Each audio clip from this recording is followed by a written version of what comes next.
En direct de Kinshasa, capitale de la République démocratique du Congo. Merci de nous suivre sur Canaf 54. Je suis Trinidad Acha. Et bien autour de cet entretien, là, on parlera de 3 sujets. Il s'agit de la situation sécuritaire à l'est de la République démocratique du Congo, mais aussi de la destruction du mur de Jélem, mais aussi de la candidature de notre hôte, qui est donc le coordonnateur général de la société civile de la République démocratique du Congo, l'ingénieur Christopher Ngoyi Mutamba. Je ne suis pas seule dans ce beau cadre d'Adonic Sainte-Heure, je suis accompagnée de Christelle Kassongo, à qui je dis bienvenue. Merci Trinidad, bonjour à toi. C'est un plaisir de partager ces moments et de pouvoir discuter autour de ces 3 thématiques.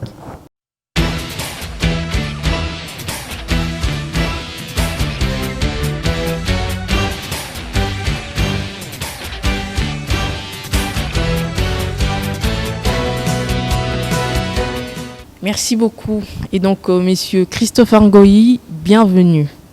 Merci, Trinidad, Christelle. Alors, la rentrée scolaire n'a pas été effective à Goma, au Nord Kivu, bien sûr, suite à l'appel de la journée de la ville morte lancée par le mouvement citoyen. C'est plutôt une répression sanglante des adeptes de Wazalendo qui est donc à la base. À savoir, l'on de compte que 158 personnes ont été arrêtées, mais aussi qu'il y a près d'une 50aine de personnes qui sont mortes suite à ces échauffourées entre l'armée congolaise et les adeptes de Wazalendo. Quelle est donc votre lecture, vous de la société civile, votre lecture par rapport à cette situation, à ce sujet? Bon, nous sommes très peinés d'entendre et de voir toutes ces vies fauchées. Et la vie humaine étant sacrée, ça ne peut que nous consterner au plus haut point. Et vous savez, ce qui préserve la vie, c'est l'organisation de la société. Et lorsqu'il y a dans l'organisation s'emmêlent des intrigues de toutes sortes, on arrive à ce genre de situation qui ne peut contenter personne. Mais également, je voudrais m'attarder un peu là-dessus, parce que la situation de l'Est nous a toujours préoccupés. Vous vous rappelez bien que le 26 mai 2022, nous avions tenu un point de presse au siège de la société civile de la RDC, où nous avions considéré que trop, c'est trop. Il fallait que cette crise se termine. Et nous avions demandé au gouvernement de pointer l'ennemi du doigt. L'ennemi bien connu, c'est le Rwanda, avec bien sûr ses supplétifs d'M23 et autres. Il fallait engager une campagne très forte pouvant se développer jusqu'à la guerre. Dès cet instant, le gouvernement avait pris les choses en considération. Peu de temps après, il avait instauré l'état de siège. L'état de siège, c'est un dispositif, pensons-nous, qui est évolutif et qui prélude soit au retour de la situation normale, c'est-à-dire l'engagement et les actions menées pendant l'état de siège conduisent à ce que la situation redevienne à la normale. Et on lève l'état de siège et on restaure la gouvernance civile. Mais l'état de siège également, c'est un dispositif très contraignant et qui peut évoluer ou qui prélude l'entrée en guerre. C'est-à-dire, si la situation n'évolue pas normalement, on est obligé de faire la guerre. Pensons-nous que notre armée a eu le temps de monter en puissance? Ça, c'est vrai aujourd'hui. Également, du côté de l'agresseur, il n'a pas changé son mode opérationnel. Il ne possède toujours pas des intrigues. Vous savez, j'ai un ami qui était prêtre, ou qui est prêtre, de la congrégation des Oblates, qui fut ami à Kagame. Il vivait au Rwanda. Mais c'est quelqu'un qui était indigné d'entendre ce que eux-là pensaient des Congolais. Ça, je parle de quelqu'un qui entendait Kagame parler. Ils appellent les Congolais les bichouchous, c'est-à-dire les bizengi, les bonariens, c'est-à-dire des gens qui ne raisonnent pas. Et on peut les manipuler de plusieurs manières. Et chaque fois, ils tombent dans ces manipulations-là. Et c'est ce qui fait qu'ils ont usé de ce stratagème pour nous piéger, nous infiltrer, ainsi de suite. Et nous disons, voir pendant l'état de siège, avec toutes ces implications, parce que pendant l'état de siège, on ne manifeste pas. Il y a des dispositifs appropriés à l'état de siège. On ne vit pas un état normal. Et je crois que c'est une réalité qui devrait être intégrée par tous les leaders sociaux, aussi bien politiques. Doit-on comprendre que cet état de siège a vraiment un bilan négatif? Bon, je ne voudrais pas dire que c'est un bilan négatif. Pourquoi? Parce que si on n'avait pas instauré l'état de siège, je crois que Goma ne serait pas sous notre contrôle, sous le contrôle du gouvernement. L'état de siège, c'était quelque chose de bien parce que nous l'avions réclamé.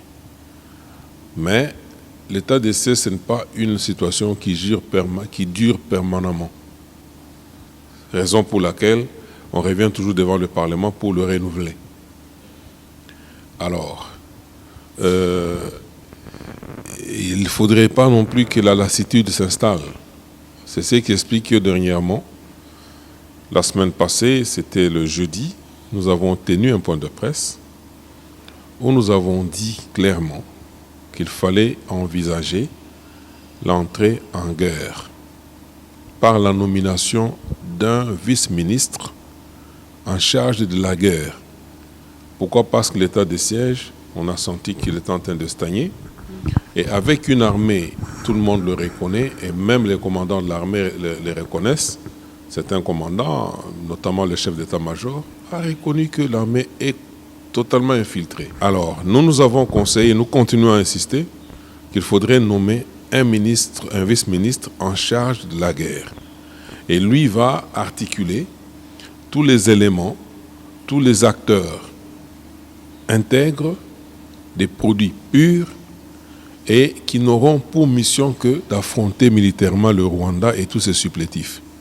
Voilà, c'est ainsi que nous insistons, nous demandons au président de la République de procéder, parce que toutes ces manifestations-là sont dictées par la lassitude qui s'est installée et la perplexité qui s'est installée. La population ne voit plus clair et puis elle demande qu'on lève l'état de siège, bon, innocemment, mais sans savoir que lever l'état de siège équivaudrait à dire qu'on abandonne carrément, ça serait concrétiser la balkanisation.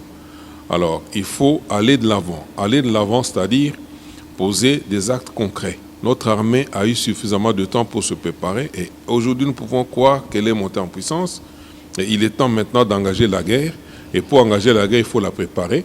Pour la préparer, il faut articuler des unités capables de faire la guerre, qui sont homogènes, intègres et puis des produits purs. Oui, il faut que nous entrions en guerre, vous l'avez si bien dit. Est-ce que la manière de procéder de Wazalendo, on devrait l'appuyer parce que ce sont des jeunes qui se sont révoltés et qui ont peut-être remarqué que l'armée congolaise ou le gouvernement congolais ne veut pas aller en guerre? Est-ce que cette manière de procéder, on devrait l'encourager? Écoutez, Madame Christelle, j'ai parlé sur la lassitude qui a gagné le terrain, la perplexité également. Mais je crois qu'il était question, ou il est question que tous les encadreurs, les guides de tous ces mouvements-là, puissent s'imprégner des dispositifs et des implications de l'état de guerre, de siège. Quand il y a l'état de siège, on ne manifeste pas. Pourquoi? Parce que nous sommes censés vivre à ce moment-là dans un espace très complexe où l'ennemi peut aussi vous infiltrer, vous surprendre. Imaginez les militaires qui sont en opération dans cet espace-là. Ils ont les nerfs tendus. Ils ont les nerfs tendus parce qu'ils jouent leur vie dans cette opération. Et si on attaque d'abord les militaires. Et à ce moment-là, ils sont tendus. Et lorsqu'ils apprennent qu'il y a des groupes qui veulent à tout prix manifester, ils prennent des dispositions de les encadrer, et que certains parmi eux sont récupérés par les manifestants qui, vraisemblablement, certains étaient armés, et qui mettent à mort un élément de la sécurité, et ça chauffe les esprits. Ça peut déboucher sur ce genre de situation que nous déplorons nous tous aujourd'hui, mais c'était évitable. Ce sont des choses qui étaient évitables. Alors, moi je crois qu'aussi bien les Wazalendo doivent comprendre qu'aujourd'hui, les lignes ont bougé. Jadis, on mettait toutes les forces dans le même sac qu'on les appelait forces négatives. Nous avons plaidé. Nous nous sommes battus pour qu'on puisse faire la démarcation entre les autochtones, les forces autochtones des Congolais qui se battent pour préserver leur espace de vie et ceux qui sont sous le contrôle ou sous la houlette de l'envahisseur et qui sont là pour autre chose, pour écumer nos minéraux par exemple, ainsi de suite. Et aujourd'hui, il y a ce que nous appelons la réserve de l'armée. On a intégré ces Wazalendo-là en tant que supplétifs de notre armée, reconnu officiellement. Le Parlement a pris une option claire là-dessus.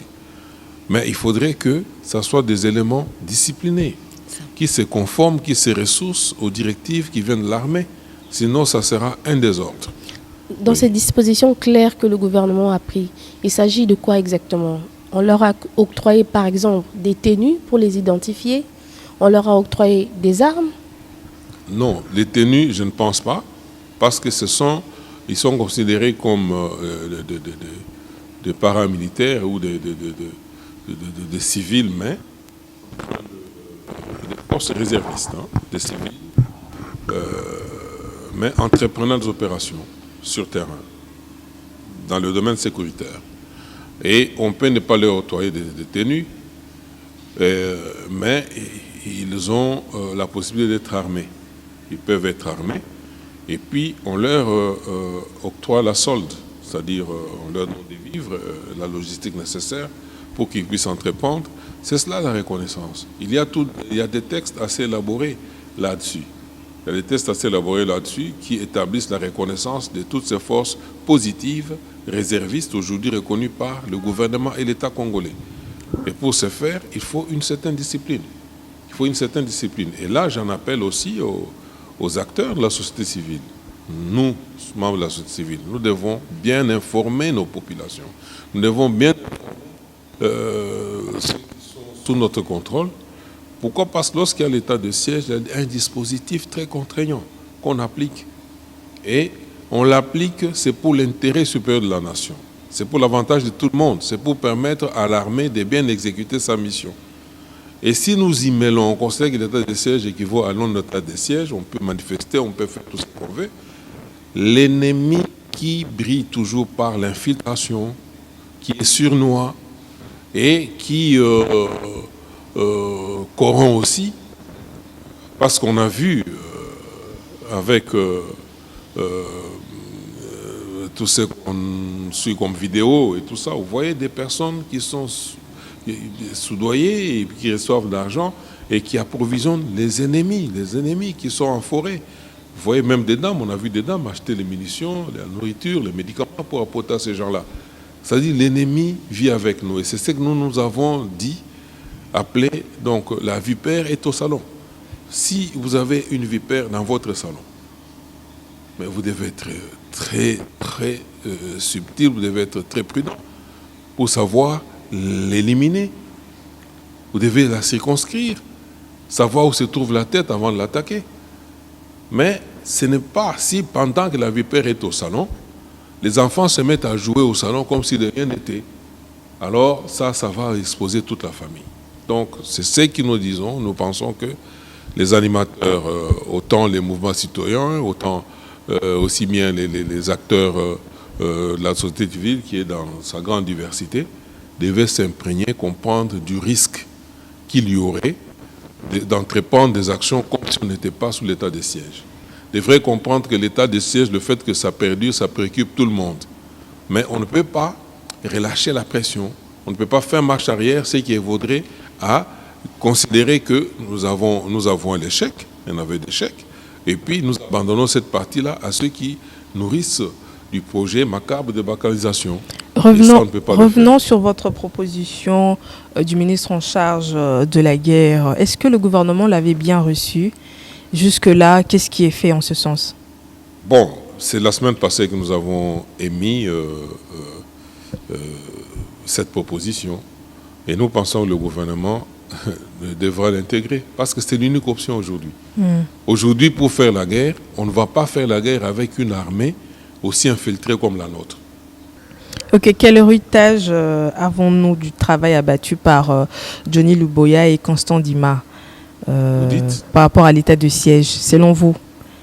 Quel héritage peut-on retenir de ces deux commandants? En dehors des derniers incidents, je crois qu'ils ont été à la hauteur en tant que commandants militaires. Ils ont su maintenir les lignes là où elles étaient. Ils ont su préserver l'occupation de la grande ville comme Goma. Ça a toujours été l'objectif du Rwanda, occuper Goma. Et puis Goma, c'est une ville très, très infiltrée. Ça, vous devez le savoir. Il est très difficile de savoir, distinguer les habitants de Goma, de par la morphologie pour déterminer qui est congolais. Vous martelez sur l'infiltration, oui, mais l'on apprend que les éléments de l'armée sont aussi à la base de ces échauffourées, en fait, de cette répression sanglante de Wazalendo, à savoir le commandant de la brigade de la garde républicaine et puis le commandant du régiment. Oui, écoutez, nous sommes dans un domaine très complexe et très sensible. Okay. Avant de mener une attaque comme celle-là, il y a les services de renseignement qui opèrent sur terrain et qui peuvent avoir eu des informations que nous ignorons. Et ces informations, ils ne pouvaient pas nous les livrer avant de passer à l'action. Ils ne pouvaient pas nous les livrer. Et moi, j'ai vu un communiqué qui demande à quiconque aurait perdu un membre de famille d'aller déclarer au niveau d'un bureau qui est ouvert. Bon, il est vrai que même dans certaines vidéos, j'ai vu lors de la descente du vice-premier ministre ou des deux vice-premiers ministres qui sont sur le terrain, j'ai vu une femme en train de parler, de dire voilà, nous habitions ici, les Wazalendo, ils étaient toujours là-bas dans leur église et tout. Et apparemment, il y a une démarcation entre ces Wazalendo-là qui ne semblent pas être des gens de Goma. Et au moment où nous déplorons toutes ces morts-là ici, au moment où...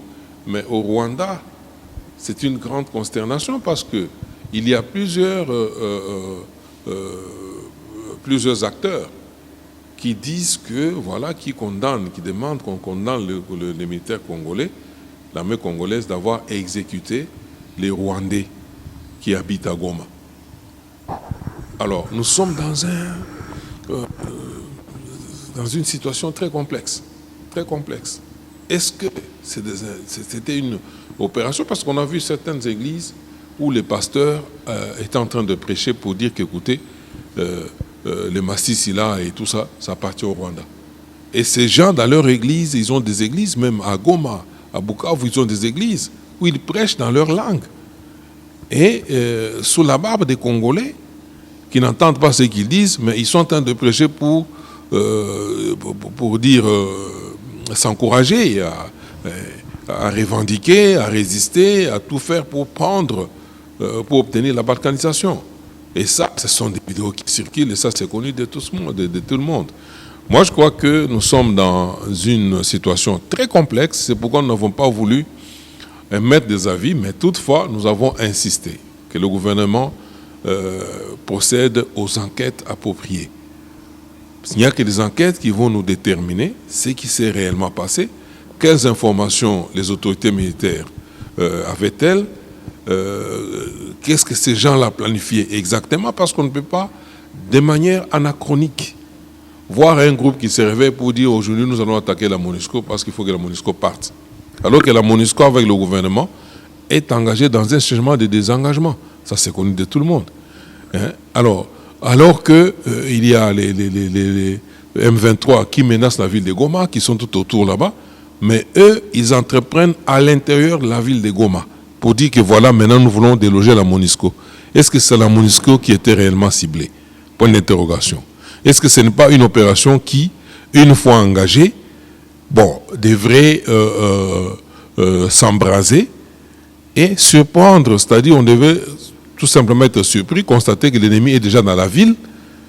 Étant déjà dans la ville, en pleine opération, il serait très très difficile de l'extirper. Ça c'est...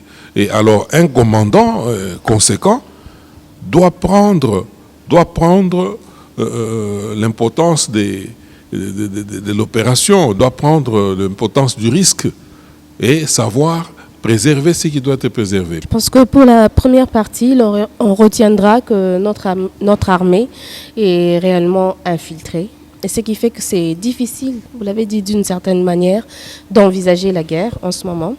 Merci beaucoup. Nous allons peut-être passer à la deuxième partie de notre... D'envisager la guerre sous ce format actuel. Sous ce format actuel, ok. Il faut des réaménagements, oui. D'accord, merci beaucoup. Et notamment, nous avons proposé de nommer un vice-ministre en charge de la guerre qui va aligner. Il y a des combattants dans ce pays, il y en a. Ce pays a une histoire en ce qui concerne la guerre. Ok, merci beaucoup. Alors, notre deuxième sujet concernait la destruction, la démolition du mur GLM, justement, de l'ancien président, Joseph Kabila. Que dire de cette destruction? Bon, moi, je pense que c'est un non-événement. J'ai vécu dans cette ville de Kinshasa. Je sais qu'en passant par GLM là-bas, oui, la circulation était fluide. Il y avait la résidence officielle du Premier ministre et même du président de l'Assemblée nationale. Hein? C'est un quartier que je connais moi parfaitement. Mais à l'accession ou à l'arrivée de l'AFDEL, on a barricadé partout. Même au Palais des Marbres, on a barricadé. Il y a même le prolongement du boulevard Tchatchi était barricadé, bloqué. Et ça, c'est des choses qu'on a vécues.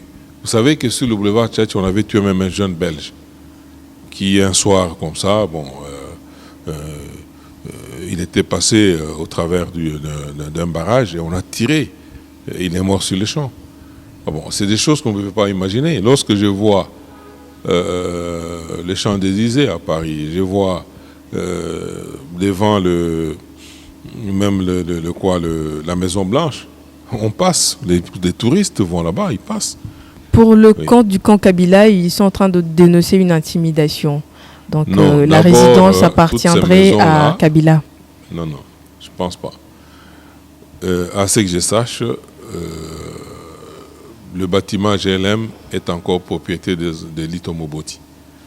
Les autres résidences là, le Premier ministre et de chef de parlement, c'est encore propriété de l'État. Alors cette propension-là, à vouloir s'approprier des biens normalement dévolus à l'État, on l'a vécu seulement avec la famille Kabila. Vous voyez le Palais de Marbre. Donc tout ce qui pouvait appartenir à l'État, tout ça, et ça devient des biens, ils les privatisent. Et c'est cette propension-là que nous dénoncions même. Mais eux détiennent des documents. Quel document? Qui approuve que la résidence appartient à Kabila. On connaît toutes les astuces qu'on peut utiliser pour désaffecter les édifices ou le patrimoine de l'État. Oui, le président a cette possibilité-là. Il désaffecte et puis il s'en attribue, ou il attribue à ses proches. On connaît cette pratique-là. Ce qui fait que cette ville de Gombe ici, 90% des maisons appartiennent à l'État. Mais c'est en usant de cette astuce qu'on a pu, les privés, on peut s'en approprier. Donc, on les a désaffectés et puis on les a attribués aux proches, les proches qui l'ont revendu immédiatement. Et tout ça, alors, c'est une pratique à déconseiller. Et moi, je crois qu'un jour viendra où l'État va récupérer tout ça. Pour terminer ce sujet, moi, je crois qu'on doit laisser ce passage-là libre. On doit laisser ce passage-là libre. Les gens, parce qu'il y a même des habitations derrière là. Et même les Kabila, ils ne pouvaient pas se gêner de voir qu'ils avaient emprisonné certains propriétaires de maisons qui ne pouvaient plus accéder à leur maison facilement, qui devaient effectuer des grands contours pour arriver à entrer dans leur maison. Ça ne pouvait pas les gêner. Non, mais soyons sérieux. Parlons de votre candidature à la députation provinciale pour le compte de la Lukunga. Déjà, pourrons-nous savoir pourquoi encore ces dépôts de candidature, une fois de plus? Oui, écoutez, c'est une candidature longtemps réclamée. Vous savez que j'ai été candidat en 2006. Après le dialogue de Sun City, nous sommes entrés dans l'ère de la démocratie. J'ai été candidat en 2006. Sous la gouvernance Kabila, avec comme président de la CENI, M. Malou Malou. La candidature était déposée sous le label CPC, Coalition Politique des Chrétiens. J'ai fui écarté. Je me retrouvais dans le top 5. Ça, c'est selon les rapports des observateurs, aussi bien nationaux qu'internationaux. Qu'est-ce qu'ils font? Ils vont dans un certain nombre de bureaux. Ils voient des noms qui reviennent très souvent. Des listes des candidats étant très longues, au final, lors du comptage, il n'y a que des gens qui, dans ces bureaux-là, ont eu des voix qu'on reprenait sur les listes des résultats. Et leur rôle, le top 5, on l'établit en visitant un certain nombre de bureaux et en voyant des voix qui reviennent presque dans tous ces bureaux-là. Et on arrive à déterminer les 5 voix ou les 5 candidats qui reviennent presque dans tous les bureaux. Moi, j'en étais un, aussi bien en 2006 qu'en 2011. Et j'étais conforté par les dires de M. Chadari. Lorsque nous sommes retrouvés à la Senko, lors du dialogue de la Senko, après ma sortie de la prison, et j'étais dans la commission électorale, pour me dire, voilà, non, mais écoutez, Christopher, je vous comprends parfaitement, parce que à 2 reprises, donc, sur les 2 éditions, en 2006 et en 2011, vous étiez parmi les élus, et nous avions l'habitude de vous écarter. Moi, j'ai dit, ah bon? Et il me dira, voilà, cette fois-ci, comprenez, composez avec nous, soyez laissés passer et tout ça, on trouvera une solution. Moi, j'ai dit, moi, je ne peux pas trouver de solution avec vous. Et puis, ce que vous me dites là est très grave. Très grave. Donc, vous me laissez dépenser l'argent et je gagne. Et vous, dans votre bureau, vous déterminez qui peut être proclamé candidat, qui ne peut ne pas l'être. Mais aujourd'hui, je reçois quand même le témoignage d'un officiel, c'est-à-dire de quelqu'un de connu. Alors, je suis très désappointé. Et cela m'a déplu au plus haut point, si bien que je n'ai même pu postuler en 2018. Mais j'avais soutenu la candidature de M. Tshisekedi et d'autres qui avaient bien voulu, parce que j'étais déjà étiqueté. Ça ne servait à rien de jeter l'argent, dépenser l'argent, parce que, de un, j'avais refusé de coopérer avec eux. Et en me présentant, ils allaient encore m'écarter. Voilà. Aujourd'hui, je crois que cette candidature, elle vient parce que maintenant, il y a une CENI qui rassure. Il y a une CENI qui rassure.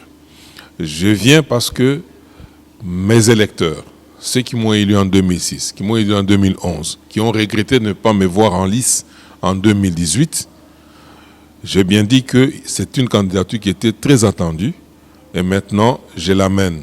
Je l'amène tout simplement parce que je voudrais que les Congolais, à travers le suffrage qui me sera confié ou qui me sera réservé à Lukunga, les Congolais dans leur grande majorité, puissent aujourd'hui comprendre qu'ils ont posé un acte et cet acte aura un retour en leur faveur. C'est ça le sens de ma candidature. C'est une candidature service. Donc doit-on comprendre que vous avez aussi confiance en la CENI d'aujourd'hui avec Denis Kadima à la tête? Bon, je ne suis pas seul à le dire ou à le penser. Moi, j'étais candidat à la direction de la CENI, à la présidence de la CENI. J'étais parmi les personnes qui étaient pointées. Compte tenu de mon intégrité et de tout ce que j'ai pu faire quand même dans ce domaine-là. Et même M. Kadima est passé. OK? Au moment où je parle ici, je peux vous dire que je ne l'ai jamais rencontré physiquement. Je ne l'ai jamais rencontré physiquement, c'est-à-dire ce n'est pas un ami. Mais objectivement, je vois le travail qu'il est en train d'abattre.